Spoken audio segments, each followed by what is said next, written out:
Pedro capítulo 4, a partir do versículo 1. A igreja está comigo? Amém. Ora, tendo Cristo sofrido na carne, armai-vos também vós do mesmo pensamento, pois aquele que sofreu na carne deixou o pecado, para que no tempo que vos resta na carne já não vivais de acordo com as paixões dos homens, mas segundo a vontade de Deus. Porque basta o tempo decorrido para teres executado a vontade dos gentios, tendo andado em dissoluções, concupiscências, borracheiras, orgias, bebedices e em detestáveis idolatrias.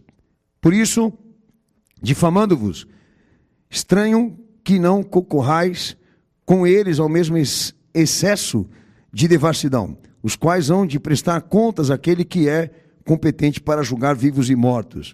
Pois para este fim foi o evangelho pregado também aos mortos, para que, mesmo julgados na carne, segundo os homens, vivam no espírito segundo Deus. Bom, antes de entrar no mérito do que o Senhor me pediu para pregar aqui, o pastor, vou destacar os irmãos aqui, que um pequeno trecho do que eu li, né? Pedro, ele faz inúmeras observações para a igreja da época. Eu vou fazer questão aqui de numerar e destacar. Aí no primeiro versículo ele começa a entrar no mérito de que Cristo seja o modelo, ou isso, a definição do sentido redentivo, como também do sentido formativo, ou seja, da nossa formação. Que ele seja modelo, ou seja, a autoridade. Mais abaixo ele trata sobre a nova vida segundo a vontade de Deus, no versículo 2, né? Que é uma coisa que me chama muita atenção, que são tópicos que poucos entendem. Quando, por exemplo, uma pessoa diz, Jesus Cristo é o Senhor, ela não tem entendimento do que seria ele ser Senhor. Ela não tem compreensão, ela não tem entendimento. Por isso muitos professam de maneira religiosa, não prática. Entende? Eu entreguei minha vida para Jesus, e não entregou. Porque se ele souber alguma coisa sobre Cristo, é 1/3. Então como podemos, nos entregar a alguém que mal conhecemos e dar a ele título de Senhor, se no fundo você faz a sua própria vontade? Ignorância religiosa, fanatismo. Esse é outro ponto que Pedro entra no mérito aqui, da nova vida, segundo a vontade de Deus. Muita gente interpreta a nova vida como sendo uma troca de perspectiva de vida. E nova vida no Evangelho de Cristo é outra coisa. Não é uma troca de vida ou de perspectiva de vida ou até mesmo filosofia de vida. Mas vida redentiva. Ou seja, nova vida para ele é o que ele gerou, recriou. E, obviamente, eu estou me referindo ao homem. Que a gente chama de conversão, regeneração, transformação, mas segundo o poder dele, a natureza dele, a autoridade dele. Por isso não é religião, é redenção. E muita gente não entende, O cara fala, agora eu sou evangélico, como se o estilo tivesse mudado, Troca de religião, troca de estilo de vida, até mesmo de conceitos e preceitos, mas é diferente. Quando nós entramos no mérito da nova vida, ou seja, daquilo que Jesus recriou, ele recriou para cumprir finalidades para ele, não para a sociedade, não para o mundo, não para a família, etc, etc, etc. Que tem que entender, Um outro mérito que Pedro entra no ponto também, renúncia ao passado, ou seja, a mortificação da vida velha, da vida antiga, da vida que não era segundo Cristo, segundo o evangelho dele. Muita gente interpreta a conversão como sendo uma transformação moral. Não. Conversão é renúncia, é substituição do eu. Não é só você se arrepender do teu passado, ou isso, teu perdão dos teus pecados por Cristo. É você sair da centralidade para que ele assuma, para que ele seja o centro, para que ele seja o teu eu. Conversão é isso, é troca e substituição de autoridade, de soberania. Não são mais os teus pés, agora é a vontade dele. Outro ponto, quando fala sair de Pedro também está no mérito sobre rejeição do mundo, daí ele vai numerando aí até as qualificações dos homens do mundo, No versículo 3 mesmo ele trata, no versículo 4 também ele fala, da imoralidade, todos os tipos de imoralidade, Que muita gente quando fala, ou prega, ou ensina a respeito do não mundanismo dentro da igreja, muita gente interpreta o mundo, né, dentro de uma visão cultural, né, que diríamos assim, né, a música do mundo, a roupa do mundo, se prende naquela coisa do uso e costume. Mundo na Escritura tem uma coisa muito mais importante do que isso. Do que a estética, do que a exposição, do que comportamento, expressão, sistema. Sistema. Reino. Pelo qual o reino você está subjugado, orientado, influenciado, em obediência. Então, com certeza, muita coisa que o mundo faz, muitas igrejas não fazem, mas o mundo está dentro dela por quê? Porque o Estado manda, os políticos mandam, o sistema manda. Então o mundo não saiu. Até Pedro entra no mérito, né? De que a gente não fale segundo as paixões dos homens, segundo a filosofia, mas segundo a verdade de Cristo. E falar segundo a verdade dele tem um preço, senhores. O esvaziamento da igreja. Entendeu? Então dá uma olhada para cá, você vai entender. Então nós não somos uma instituição, nós somos um corpo para Cristo. Instituição atende o povo, elege político, prepara cidadão, sociedade, nós, discipulado. Até que ponto o mundo saiu de você? Até que ponto o mundo saiu da igreja que você vai? Mas eu não é meu ponto para trabalhar com você, mas só estou explicando aqui os detalhes. E o último, quando ele fala do evangelho pregado aos mortos, o evangelho do Senhor, que o Senhor desceu em pessoa para pregar para aqueles que estavam mortos na antiga aliança, Pedro lembra a igreja da importância da panorâmica da graça de Deus no Filho, que atingiu toda a história, todos aqueles que existiram antes da encarnação dele, como também posteriormente aqueles que viveram. Ou seja, Deus deu chance, deu oportunidade para que todos se salvassem em Cristo. Aí vem uma questão importante, né? Da pré-existência de Jesus. Ou seja, o Cristo existe antes de se fazer Jesus. O que está lá em cima desce. E o que está lá em cima, quando se fez homem, não é homem, antes de tudo ele é Deus. Ele é toda história, ele é o início, meio e fim. Aquele que era, aquele que é e aquele que sempre será. Ele é todo o processo da história.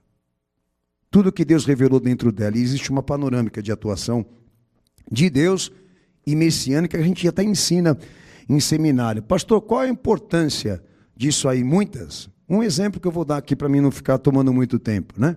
Alguns trazem a interpretação de que Jesus era um homem comum, sociedade, que Deus escolheu a dedo, e foi lá e capacitou ele para exercer o que ele foi.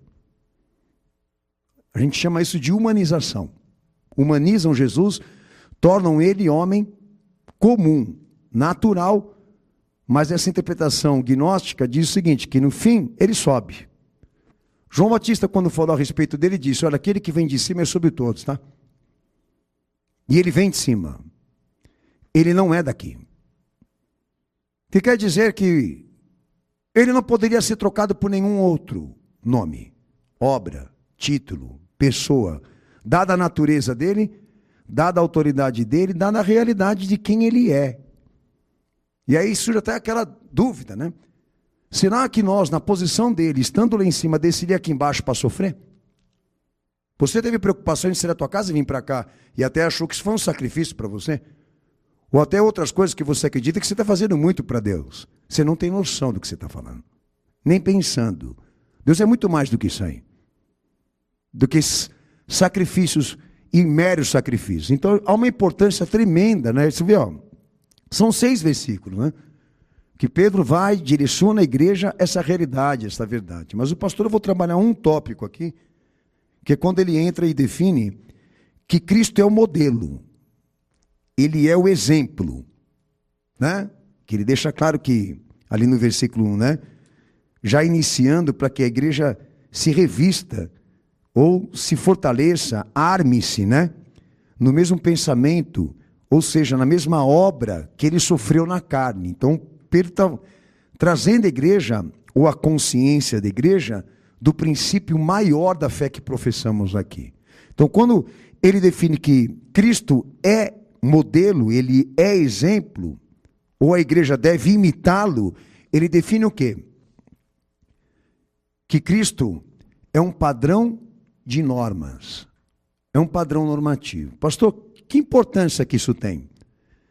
Que tudo aquilo que Jesus foi humanamente falando aqui dentro da história passa a ser técnico e científico. Não simbólico, não abstrato, mas técnico e científico. Cada detalhe dele calcula isso, o que Deus quer de mim e de você. Senhores, aquela cruz não tem objetivo nenhum de espetáculo. E eu acho que é um dever e uma tarefa meu, teu, daqueles que estão pela internet, se aprofundar naquilo. Porque uma das coisas que eu venho denunciando e venho sendo enérgico em expor, que reduziram ele e a obra dele numa versão cultural, para disputar com a religião. E evangelho não disputa com religião. Vocês vão me ver falando isso aqui em cima do púlpito enquanto eu viver. Mas por que não disputa com a religião, pastor? Porque a ciência não é igual. Nós, quando falamos de evangelho, nós falamos de algo concreto e direto de Deus. Quando a gente fala de religião, a gente fala de intuição religiosa. Que quer dizer que quando a gente fala de evangelho, a gente não filosofa sobre Deus. A gente não fala segundo a ideia minha ou de alguém. Quando nós falamos de evangelho, nós falamos de algo concreto, de um fato, que Deus se comprometeu em fazer em pessoa, realizar em pessoa e dentro da história. Por isso é ciência, por isso é técnico. A questão, exemplo, uma frase do meu Senhor: tomai sobre mim o meu exemplo, o meu jugo. Ele está deixando claro que ali é ciência. A fé ali é matéria, é humanidade, é tudo aquilo que ele foi em plenitude e em essência dentro da história.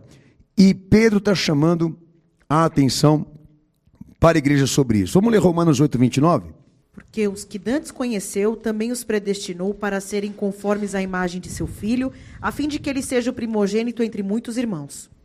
Como também 1 João capítulo 2, verso 6, esses dois textos, pastor, eu vou dar agora, tá? Mas depois muitos outros que eu vou ler diretamente de Cristo, inclusive, vão deixar claro isso que o pastor vai falar para os irmãos aqui. Aquele que diz que está nele, também deve andar como ele andou. Há uma, vamos dizer assim, há um olhar, né? Há uma compreensão para essa questão de sermos imitadores de Cristo e entendemos e compreendemos que tudo aquilo que ele foi historicamente gera-se normativa de fé. Isso é princípio. Quando Jesus define que para se salvar por ele você tem que crer, ele está dando princípio. O que seria isso, pastor? Que para tornar o homem cristão, ali, segundo Cristo, ele tem que ser discípulo. Para ele se tornar cristão, ele precisa aceitar discipulado. Hoje, para você tornar alguém cristão, ele precisa ter igreja, ele precisa ter batismo, ele precisa ter um pastor, ele precisa ter um líder. No evangelho nato, legítimo, cristão ali é quem andava com ele. O princípio é o discipulado. E aí os dois textos que eu dei para os irmãos deixam claro que esse princípio, no chamado redentivo, no chamado de Cristo para nós, exige uma coisa: no discipulado, todos devem andar em conformidade como ele foi historicamente. Em conformidade, na unidade, porque ele é a referência. Então olha só, que para se tornar cristão, precisa e necessita confirmar discipulado de Cristo. Na minha experiência, olha o custo disso. Você, para se achar cristão, você entra na igreja e você já se sente cristão. Por ouvir uma música evangélica, você já se sente cristão. por andar com a Bíblia debaixo do braço, ou tomar Santa Ceia, ou cumprir o rito e as cerimônias da igreja, você já se acha cristão? Alguns aí até se acham cristão acreditando na Virgem Maria. Tantas idiotices, tantas ignorâncias.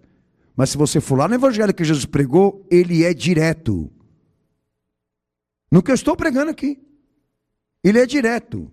A igreja sai do discipulado. A igreja surge dele, mas é feita de discípulos. Ela não é feita de público, ela não é feita de sociedade, ela não é feita de fanáticos ou então